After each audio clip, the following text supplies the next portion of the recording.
तर विद्यार्थ्यांनो, आज आपण इलेक्ट्रिकल टेक्नॉलॉजी मधील FB मधील दुसरा चॅप्टर इलेक्ट्रिक हीट कन्व्हेक्टर शिकणार आहोत।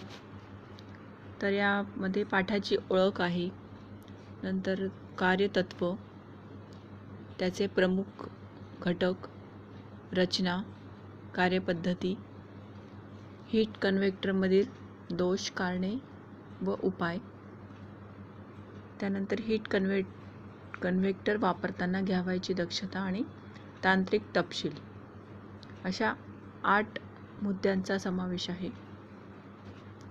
याचा उद्देश आहे हीट कन्व्हेक्टरच्या भागांची ओळख करून घेणे, त्याचा सर्किट डायग्राम काढणे, विविध तपासण्यांची माहिती घेणे, त्याच्या खोलण्याच्या व जोडण्याच्या पद्धतींची माहिती घेणे, त्यामधील दोष, कारणे व उपाय।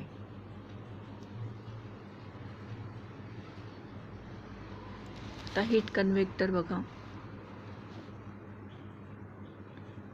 ही झाली हीट कन्व्हेक्टरची रचना।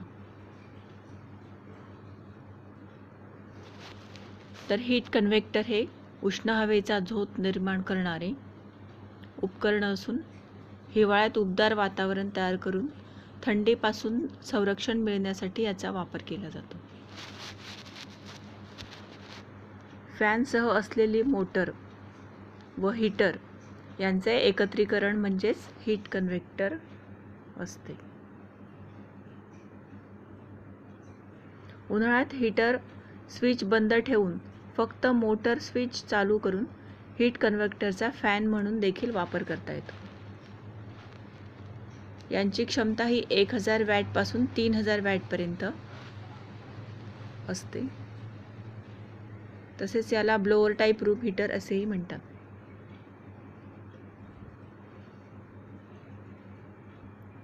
आता या हीट कन्व्हेक्टरचे कार्यतत्व बघा, तर विद्युत प्रवाहाच्या उष्णताजन्य परिणामावर हे कार्य करते। जेव्हा विद्युत प्रवाह हीटिंग एलिमेंटमधून वाहतो तेव्हा विद्युत ऊर्जेचे रूपांतर उष्णता ऊर्जेत होते। हवेचे तापमान हे ती हवा कोणत्या माध्यमावरून वाहते त्या माध्यमाच्या तापमानावर अवलंबून असते। त्यानुसार उष्ण वाहकावरून म्हणजेच हीटिंग एलिमेंटवरून हवेचा झोत पाठविल्यास औष्णिक ऊर्जेचे अभिसरण पद्धतीने वहन होऊन गरम हवा बाहेर पडते। या तत्वावर हीट कन्व्हेक्टर कार्य करते।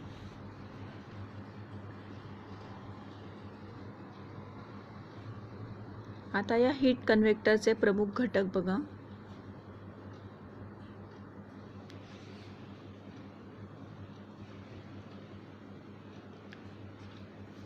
तर पहिला आहे मेटल बॉडी। बघा, ही जी आउटर बॉडी दिसते आहे धातूची बॉडी, ती आहे पहिली मेटल बॉडी। तर ही गंज प्रतिबंधक शीट मेटल स्टील पासून बनवलेली असते, म्हणजे यावर गंज लवकर चढणार नाही अशा शीट मेटल स्टील पासून ही बनवलेली असते आणि तिला आकर्षक पावडरचे कोटिंग केलेले असते। ही बॉडी आतील सर्व भागांचे संरक्षण करण्याचे मुख्य काम करते। या मेटल बॉडीच्या आतमध्ये एक विशिष्ट प्रकारची मोटर असते, ती असते शेडेड पोल मोटर व त्यावर दंडगोलाकार फॅन असेंब्ली बसवलेली असते। वरील बाजूस टॉप कव्हर असून त्यास हवा खेळती राहण्यासाठी छिद्रे पाडलेली असतात। हे बघा,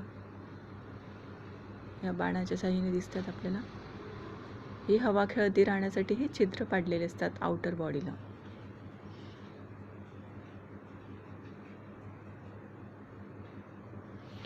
विद्यार्थ्यांनो, यामध्ये तुम्हाला ही बॉडी कोणत्या धातूपासून बनविलेली असते, त्यानंतर यामध्ये कोणती मोटर असते, या 2 महत्त्वाच्या गोष्टी अत्यंत महत्त्वाच्या आहेत। रिकाम्या जागा जोड्या लावा एका वाक्यात, यासाठी या गोष्टी महत्त्वाच्या असतात। तर बघा, बॉडी कशापासून बनवलेली असते? शीट मेटल स्टील पासून। त्यानंतर आकर्षक पावडर कोटिंग केलेले असते या आउटर बॉडीला. आणि मुख्य कार्य काय, तर आतील भागांचे संरक्षण करणे. आणि आतमध्ये जी मोटर असते ती आहे शेडेड पोल मोटर, आणि त्यावर दंडगोलाकार फॅन असेंब्ली बसवलेली असते.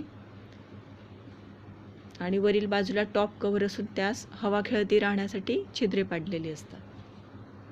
अशा प्रकारे आपण हीट कन्व्हेक्टरची मेटल बॉडी स्पष्ट केलेली आहे. दुसरा घटक आहे हीटिंग एलिमेंट.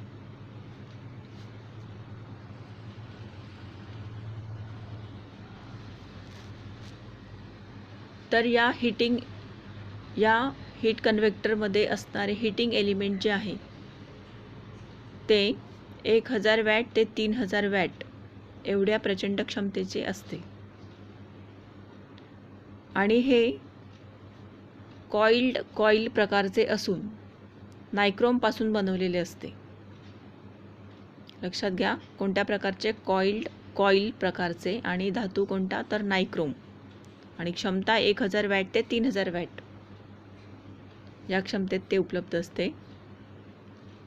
यामध्ये 1 किंवा 2 हीटिंग एलिमेंटची जोडणी केलेली असते. आणि जाड अशा ॲस्बेस्टॉस शीटला छिद्रे पाडून त्यावर हे हीटिंग एलिमेंट बसवलेले असते. हीट कन्व्हेक्टरच्या पुढील बाजूस फ्रंट पॅनलच्या आतमध्ये याची रचना केलेली असते. आणि हीटिंग एलिमेंटचा कोणत्याही धातूच्या भागाशी संपर्क होणार नाही अशा पद्धतीने ते बसवलेले असते. हीटिंग एलिमेंटची जोडणी ही थर्मोस्टॅटच्या सिरीजमध्ये केलेली असते. आणि ही जोडणी विद्युतदृष्ट्या सुरक्षित व यांत्रिकदृष्ट्या मजबूत असते. तिसरा घटक आहे थर्मोस्टॅट. आपण बघितलंच आहे, अनेक औष्णिक ऊर्जेवर काम करणाऱ्या, विद्युत प्रवाहाच्या उष्णताजन्य परिणामावर कार्य करणाऱ्या अनेक अप्लायन्सेसमध्ये थर्मोस्टॅट हा असतो. आणि त्याचं मुख्य कार्य काय असतं, तर उष्णतेवर नियंत्रण ठेवणे. त्याचप्रमाणे आता या हीट कन्व्हेक्टरमध्ये वापरण्यात येणारा जो तिसरा घटक आहे थर्मोस्टॅट, तर हा देखील उष्णतेवर नियंत्रण ठेवण्यासाठी वापरला जातो. हीटिंग एलिमेंटच्या सिरीजमध्ये थर्मोस्टॅटची जोडणी केलेली असते. थर्मोस्टॅटमध्ये ब्रास आयर्न या द्विधातूपासून बनवलेली यंत्रणा असते. बघा विद्यार्थ्यांना, आपण थर्मोस्टॅटची रचना बघितलेली आहे. त्यामध्ये 2 विविध धातूच्या, वेगवेगळ्या धातूच्या पट्ट्या असतात. तर यामध्ये या ज्या 2 पट्ट्या असतील या कोणत्या धातूच्या आहेत, तर ब्रास आणि दुसरी आयर्न. तर अशा या द्विधातूची ही यंत्रणा आहे. आणि ठराविक तापमानाला थर्मोस्टॅटचे सेटिंग केलेले असते. सेटिंग केलेल्या तापमानापेक्षा तापमान वाढताच थर्मोस्टॅट यंत्रणा ओपन होते. त्यामुळे थर्मोस्टॅटच्या सिरीजमधील हीटिंग एलिमेंट देखील सर्किटमधून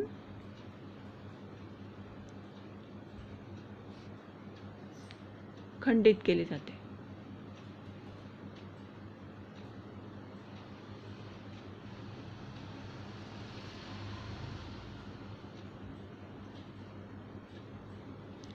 कालांतराने तापमान कमी झाल्यावर थर्मोस्टॅट पूर्ववत होऊन सर्किट सुरू होते. आणि अशा प्रकारे तापमानावर नियंत्रण ठेवून हीट कन्व्हर्टरचे कार्य सुरळीत सुरू ठेवण्यासाठी सुरक्षिततेचे साधन म्हणून या थर्मोस्टॅटचा वापर केला जातो. पुढचा घटक आहे शेडेड पोल मोटर.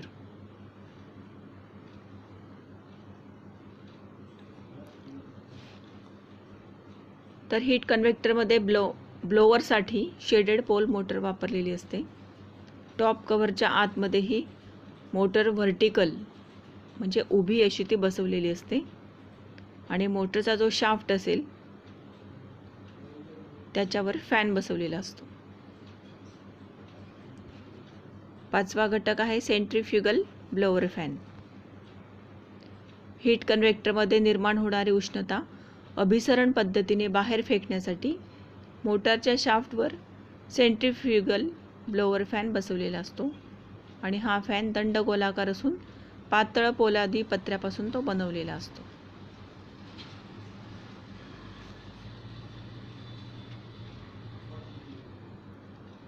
हीट कन्व्हेक्टरचा 6वा घटक आहे इंटरलॉकिंग स्विच असेंबली. तर हीट कन्व्हेक्टरची मोटर चालू करण्यासाठी पुढील भागात इंटरलॉकिंग स्विच असेंबली असते. या स्विच यंत्रणेमधील कूल स्विचच्या सहाय्याने मोटर चालू व बंद करता येते आणि वॉर्म स्विचच्या सहाय्याने एक हीटिंग एलिमेंट ऑन ऑफ होते. हॉट स्विचच्या सहाय्याने दोन्ही हीटिंग एलिमेंट ऑन होतात. याचे इंटरलॉकिंग असे असते की कूल हा स्विच ऑन केल्याखेरीज पुढील 2 स्विच ऑन होत नाहीत. त्यामुळे फक्त हीटिंग एलिमेंट ऑन न होता आधी ब्लोअर सुरू होऊन मग हीटिंग एलिमेंट सुरू होते. त्यामुळे उष्णता शोषली जाऊन हीटिंग एलिमेंट ओव्हरहीट होत नाही. अशा प्रकारे इंटरलॉकिंग स्विच असेंबली केलेली असते. 7वा घटक आहे संरक्षण जाळी. तर हीटिंग एलिमेंटच्या पुढील बाजूला संरक्षणासाठी पोलादी तारापासून ही संरक्षक जाळी तयार केलेली असते आणि या जाळीला गंज प्रतिबंधक, गंज लागू नये यासाठी क्रोमियम प्लेटिंग केलेली असते. 8वा घटक आहे स्टँड. तर हीट कन्व्हेक्टर टेबलवर ठेवण्यासाठी खालील बाजू स्टँड असते. हे स्टँड स्टीलचे असून त्याला रबरी स्टॉपर बसवलेले असते. 7वा आहे सप्लाय कॉर्ड. तर हीट कन्व्हेक्टरला इलेक्ट्रिक सप्लाय देण्यासाठी ISI मार्क असलेली 3 कोअर फ्लेक्झिबल सप्लाय कॉर्ड वापरलेली असते. असे हीट कन्व्हेक्टरचे 9 घटक आहेत. तुम्हाला यावर हीट कन्व्हेक्टरचे प्रमुख भाग स्पष्ट करा असाही प्रश्न येऊ शकतो. त्यानंतर या प्रत्येक घटकातील जे महत्त्वाचे शब्द आहेत त्यावर तुम्हाला रिकाम्या जागा जोडायला हवा. एका वाक्यात चुकी बरोबर असेही प्रश्न येऊ शकतात. त्यानंतर याची हीट कन्व्हेक्टरची रचना दाखवणारी आकृती काढा असाही प्रश्न येऊ शकतो.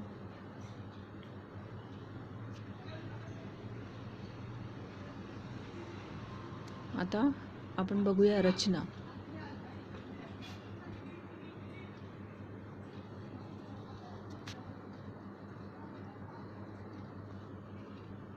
बघा, हीट कन्व्हेक्टरची रचना, अंतर्गत रचना दाखवणारी ही आकृती या ठिकाणी आहे.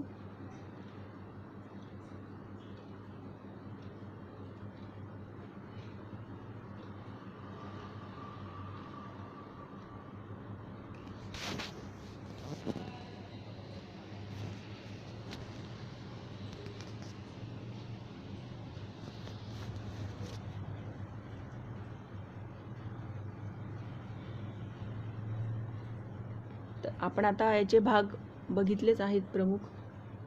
त्यावरून आपल्याला हे अंतर्गत रचना आता लवकर लक्षात येईल. बघा, हीट कन्व्हेक्टरची बॉडी ही पातळ पोलादी पत्र्यापासून 2 भागात बनवलेली असते. खालील भाग म्हणजे बेस, त्यावर कन्व्हेक्टरचे सुटे भाग बसवलेले असतात.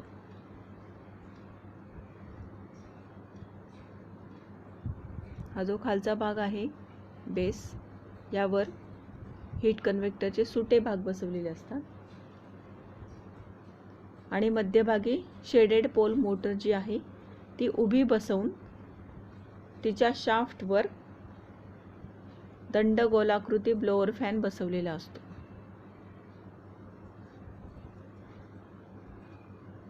हे बघा, अशी उभी या ठिकाणी मोटर बसवलेली आहे आणि हा वर फॅन आहे. हा दंडगोलाकृती आहे. बघा, इथे नाव दिलेलं आहे ब्लोअर फॅन. त्याच्या बाजूस पातळ पत्र्यापासून बनवलेली गाईड वे असतो.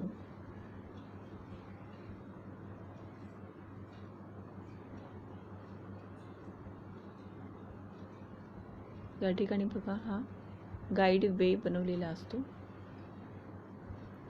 ज्यामुळे बाहेर जाणारी हवा फक्त हीटिंग एलिमेंटवरून जाते. कन्व्हेक्टरच्या दर्शनी बाजूस हीटिंग एलिमेंट व इंटरलॉकिंग असेंब्ली बसवलेली असते.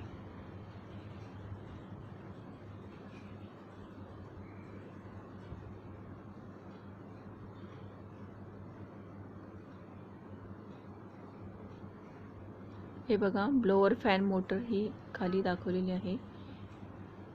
हीटिंग कॉइल्स या ठिकाणी, मायका शीट, या मायका शीट,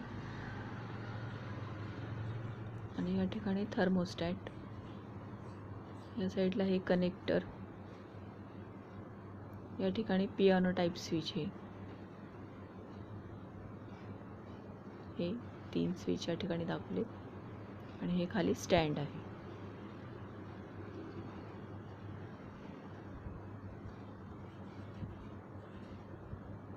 तर कन्व्हेक्टरच्या दर्शनी बाजूस हीटिंग एलिमेंट व इंटरलॉक स्विच असेंब्ली बसवलेली असते, म्हणजे या फ्रंट साईडला, परंतु आतल्या बाजूला.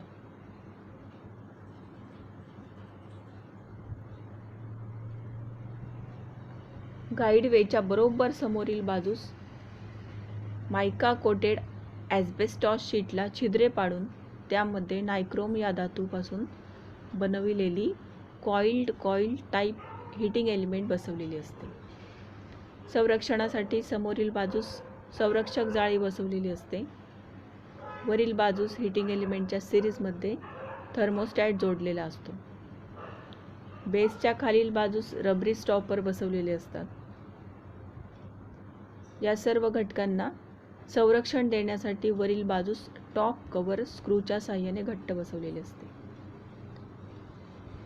टॉप कव्हरला गाईड वेच्या वरील बाजूस हवा आत येण्यासाठी छिद्रे पाडलेली असतात. कन्व्हेक्टर टेबलवर व्यवस्थित ठेवण्यासाठी स्टँड बसवलेले असते. बॉडीला एका बाजूस छिद्र असून त्यामध्ये रबरी बीड बसवलेले असते व तेथून सप्लाय कॉर्ड बाहेर काढलेली असते.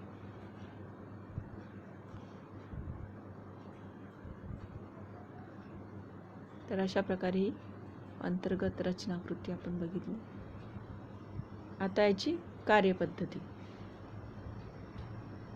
तर हीट कन्व्हेक्टरला इलेक्ट्रिक सप्लाय देऊन इंटरलॉकिंग स्विचमधील कूल स्विच चालू करताच, बघा हे इंटरलॉकिंग स्विच आहेत. यातला पहिला, दुसरा आणि तिसरा असे 3 स्विच आहेत. तर यामधील कूल स्विच चालू करताच मोटर चालू होते. मोटरच्या शाफ्टवर सेंट्रीफ्युगल ब्लोअर फॅन बसवलेला असतो. आवश्यकतेप्रमाणे वॉर्म किंवा हॉट, हा मधला वॉर्म आणि हा शेवटचा हॉट. हे स्विच ऑन केल्यावर या फॅनची हवा हीटिंग एलिमेंटवर पडून ती गरम होऊन बाहेर पडते. हीटर स्विचला वॉर्म व हॉट अशा अवस्था असतात. त्यानुसार हीट कन्व्हेक्टरमधून आवश्यकतेनुसार उष्णता मिळवता येते. हीटर स्विच बंद ठेवून फक्त मोटर स्विच चालू केल्यास ब्लोअर फॅन चालू होतो व हीट कन्व्हेक्टर फॅनप्रमाणे कार्यरत राहतो. तर अशा प्रकारची पद्धती आहे. पुन्हा एकदा रिपीट करते मी. हीट कन्व्हेक्टरला इलेक्ट्रिक सप्लाय देऊन इंटरलॉकिंग स्विचमधील कूल स्विच चालू करताच मोटर चालू होते आणि मोटरच्या शाफ्टवर सेंट्रीफ्युगल ब्लोअर फॅन बसवलेला असतो. आवश्यकतेप्रमाणे वॉर्म किंवा हॉट स्विच ऑन केल्यावर या फॅनची हवा हीटिंग एलिमेंटवर पडून ती गरम होऊन बाहेर पडते. हीटर स्विचला वॉर्म व हॉट अशा अवस्था असतात. त्यानुसार हीट कन्व्हेक्टरमधून आवश्यकतेनुसार उष्णता मिळवता येते. हीटर स्विच बंद ठेवून फक्त मोटर स्विच चालू केल्यास ब्लोअर फॅन चालू होतो व हीट कन्व्हेक्टर फॅनप्रमाणे कार्यरत राहतो. तर विद्यार्थ्यांनो, तुम्ही ही अंतर्गत रचनाकृती आहे ही सुद्धा काढण्याची प्रॅक्टिस करा. परीक्षेमध्ये ही 3 ते 4 मार्कांना आकृती काढा येऊ शकते. त्यानंतर याची कार्यपद्धती ही तुम्ही समजून घ्या. 3 ते 4 मार्कांना कार्यपद्धती देखील विचारली जाऊ शकते. अशा प्रकारे आपली प्रश्नावली जी आहे ती मी तुम्हाला सांगत राहते की जेणेकरून या एवढ्या टॉपिकवर असे प्रश्न येऊ शकतात. त्यामुळे तुम्हाला आयडिया येते की एक्झॅक्ट कसे प्रश्न उत्तरं यांची तयारी करावी. आता ही आहे हीट कन्व्हेक्टरची सर्किट डायग्राम किंवा यालाच आपण विद्युत मंडलाकृती असंही म्हणतो. ही आहे हीट कन्व्हेक्टरची सर्किट डायग्राम किंवा हीट कन्व्हेक्टरची मंडलाकृती. तर ही आकृती बघा, लक्षात ठेवा.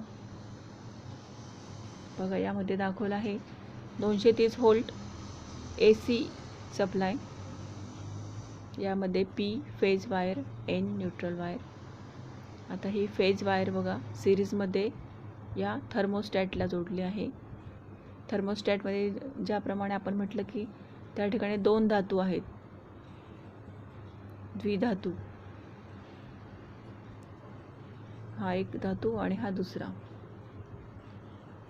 2 धातूंच्या पट्ट्या सांगितल्या होत्या, आठवत आहेत का कोणते 2 धातू होते ते? तर आपण त्यासाठी 2 धातू नेहमी वापरतो की एक कमी तापमानाला प्रसरण पावेल आणि दुसरा जास्त.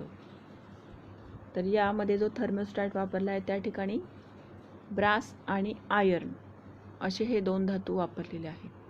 एक ब्रास आणि एक आयर्न.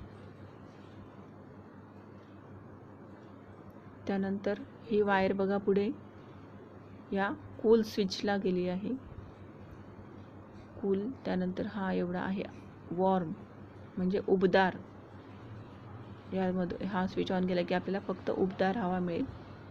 त्यानंतर हा तिसरा आहे हॉट स्विच म्हणजे आतनं जरा जास्त गरम हवा येईल. असे हे पियानो टाईप स्विच.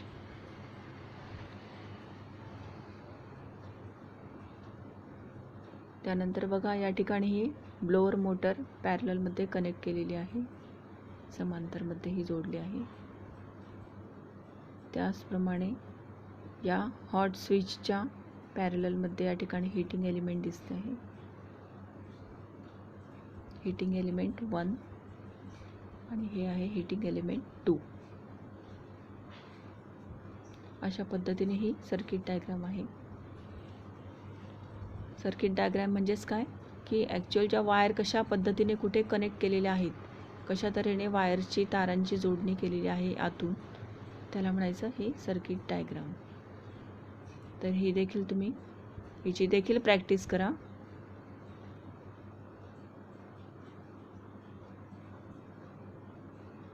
तुमच्या थेअरीच्या वहीमध्ये हे सगळं तुम्ही नोट्स स्वतः काढा. आता डायग्राम काढत चला,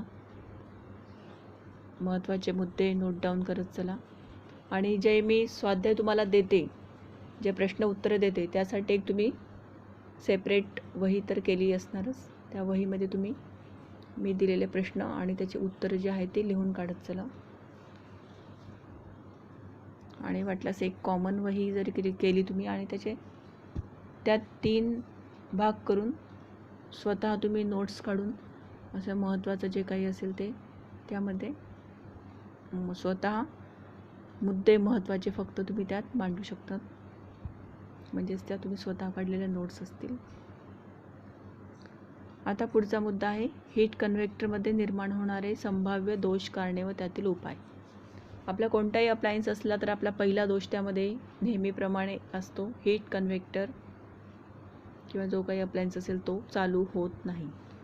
तर आता हीट कन्व्हेक्टर चालू न होण्याचं कारण बघा, इलेक्ट्रिक सप्लाय बंद असेल. उपाय काय तर इलेक्ट्रिकल सप्लाय चालू आहे किंवा बंद आहे ते पाहावे. फ्यूज गेला असल्यास फ्यूज बसवावा. दुसरं कारण प्लग पिन, सप्लाय कॉर्ड किंवा टर्मिनल हाऊसिंग यामध्ये ओपन सर्किट असेल. तर जो प्लग पिन असेल, जो टॉप असतो तुम्ही तो सॉकेटमध्ये लावतात तो प्लग पिन किंवा टर्मिनल हाऊसिंग म्हणजे ज्या ठिकाणी टर्मिनल्स निघालेले आहेत हीट कन्व्हेक्टरचे त्या ठिकाणी तपासणी करा आणि वायर्स तेथील व्यवस्थित जोडून घ्या. सप्लाय कॉर्ड खराब झाली असेल तर ती बदलून घ्या. तिसरं कारण आहे इंटरलॉकिंग स्विच खराब झाला असेल. आपण जे 3 स्विच बघितले, एक ऑन ऑफ करण्याचा, एक वॉर्म आणि हॉट, तर या इंटरलॉकिंग स्विच तपासून बघा. जर ते खराब झाले असतील तर ते बदलवून टाका.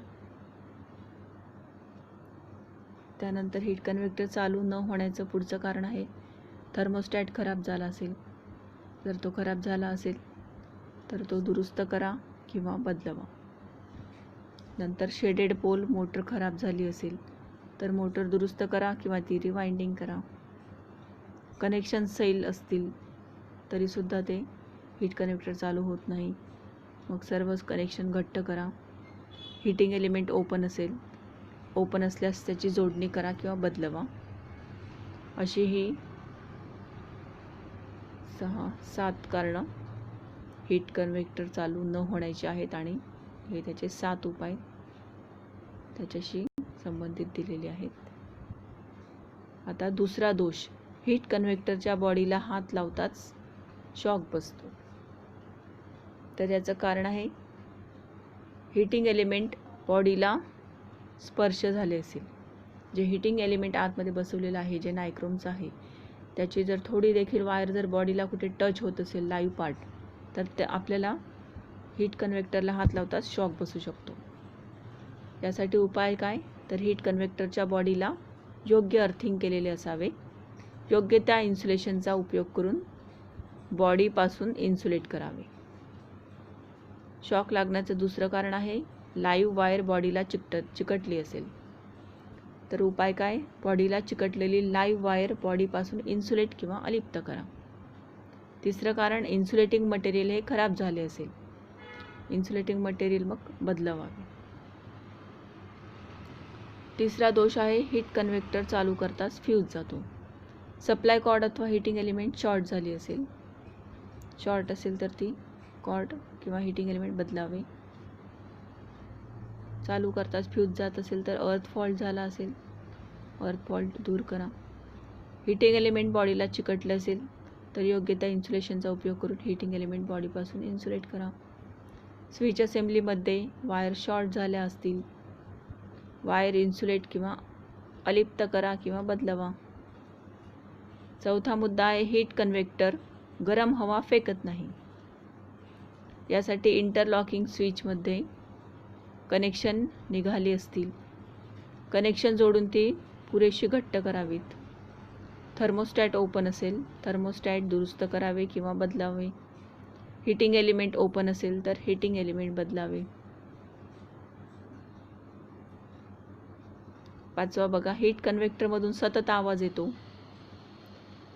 आवाज येण्याचं कारण काय, तर ब्लोअर फॅन सैल असेल, ब्लोअर फॅन बॉडीस घासत असेल, ब्लोअर फॅन पुरेसा घट्ट करून घ्यावा. नंतर फॅनचे फिटिंग देखील योग्य तऱ्हेने करून घ्यावे. 6वा दोष आहे हीट कन्व्हेक्टर सप्लायला जोडताच स्पार्किंग होते. तर त्याचे कारण आहे कनेक्शन्स लूज असतील किंवा हीटिंग एलिमेंट हे शॉर्ट झाले असेल. उपाय काय करणार, तर कनेक्शन्स घट्ट करा, टेस्टिंग करणे व एलिमेंट बदलणे हा एक उपाय आहे जर हीटिंग एलिमेंट शॉर्ट असेल तर. आता हीट कन्व्हेक्टर वापरताना घ्यावयाची दक्षता. तर लहान मुलांचा हात लागणार नाही अशा ठिकाणी हीट कन्व्हेक्टरची मांडणी करा. हीट कन्व्हेक्टरला योग्य अर्थिंग असावी.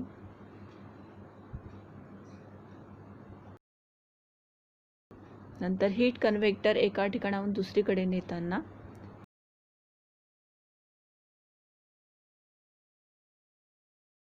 चौथी दक्षता आहे हीट कन्व्हेक्टरसाठी ISI मार्क असलेली योग्य क्षमतेची 3 कोअर सप्लाय कॉर्ड वापरावी.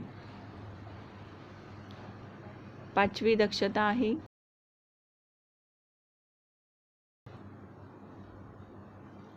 हीट कन्व्हेक्टर खोलताना थर्मोस्टॅटचे सेटिंग बदलणार नाही याची दक्षता घ्या. 6वी दक्षता, हीट कन्व्हेक्टर चालू केल्यावर ब्लोअर फॅन चालू झाल्याची खात्री करा. 7वी दक्षता आहे, हीट कन्व्हेक्टर अडचणीच्या जागी ठेवू नका. आणि 8वा मुद्दा आहे, हीट कन्व्हेक्टरच्या वरती अथवा अगदी समोर दुसरी कोणतीही वस्तू ठेवू नका. अशा प्रकारे या दक्षता आहेत. या देखील तुम्हाला 4 मार्कांना किंवा 6 मार्कांना विचारल्या जाऊ शकतात. पुढचा तांत्रिक तपशील किंवा यालाच म्हणायचं टेक्निकल स्पेसिफिकेशन. जसं बाजारात जाताना तुम्ही कोणतीही वस्तू किती घ्यायची आहे वजनात किंवा त्याची लांबी रुंदी, त्याप्रमाणे प्रत्येक वस्तूचा टेक्निकल स्पेसिफिकेशन असतं. तसं हे आहे टेक्निकल स्पेसिफिकेशन हीट कन्व्हेक्टरचे. तर आता या ठिकाणी उषा कंपनीचा हा हीट कन्व्हेक्टर आहे दिलेला. उषा हीट कन्व्हेक्टर 812 थर्मो हे त्याचं हा मॉडेल प्रकार असेल.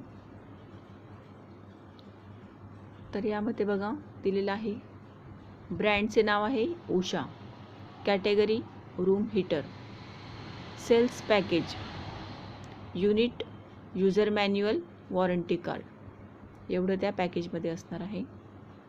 Heater type room heater, room heater type fan heater, feature set, heating setting 3, safety switch yes, ISI approved yes, other features, copper conductors, PVC sheet 16 ampere, 3 pin moulded plug, night light indicator, thermostat control.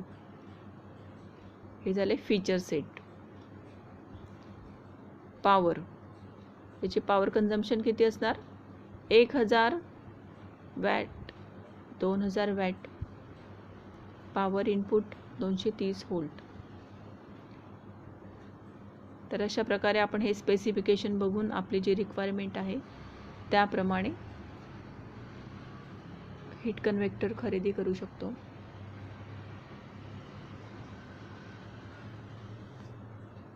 तर असा हा तपशील देखील तुम्हाला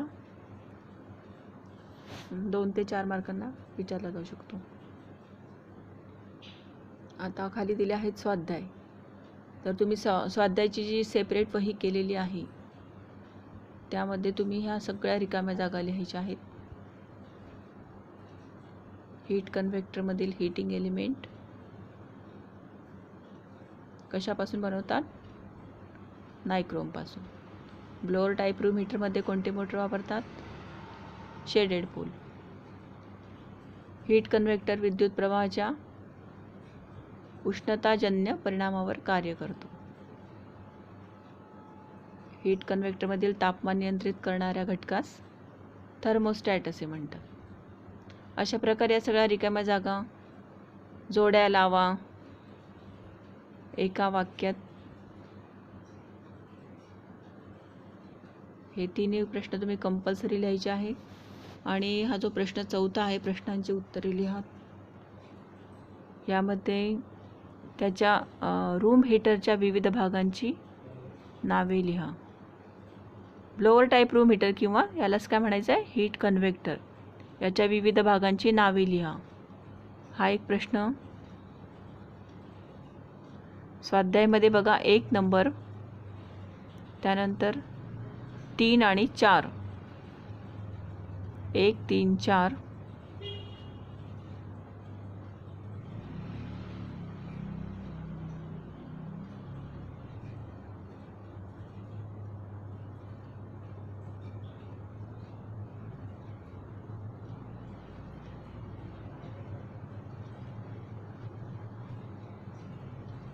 बघा 1, 3, 4 हे प्रश्न लिहायचे आहे तुम्हाला.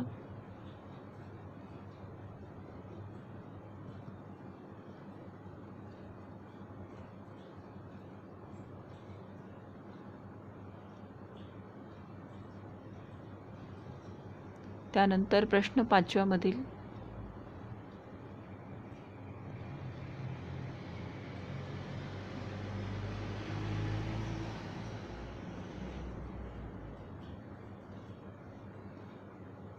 ब्लोअर टायप्रोमीटरची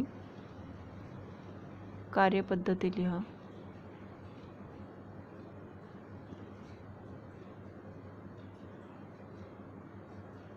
आणि ब्लोअर टायप्रोमीटरमध्ये निर्माण होणारे विविध दोष कारणे उपाय.